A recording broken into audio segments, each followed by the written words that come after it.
How to use Squarespace AI to generate blog post excerpts. So to do that, first head over to their website and click on Pages right here. Once you're in there, you can see this. So let's click onto this plus icon. After that, choose right here the collection of blogs so we can add blog into our actual site.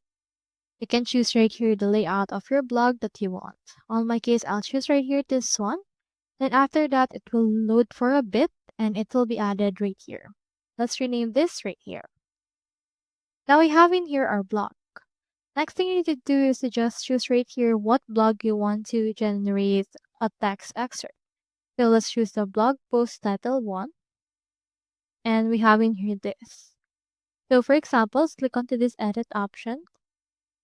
And then from in there, let's add a new part, which is a new text. Now click onto this edit icon. And you can see right here this logo. This is Squarespace AI. Click on this and then click on OK and input right here what you need. So let's input right here paragraph about dreams. You can just send them the prompt and after that this will create right here the text or the AI generated text that they have created. So you can simplify, shorten, and lengthen this according to your liking. So that's all there is today and I hope this video helped you out.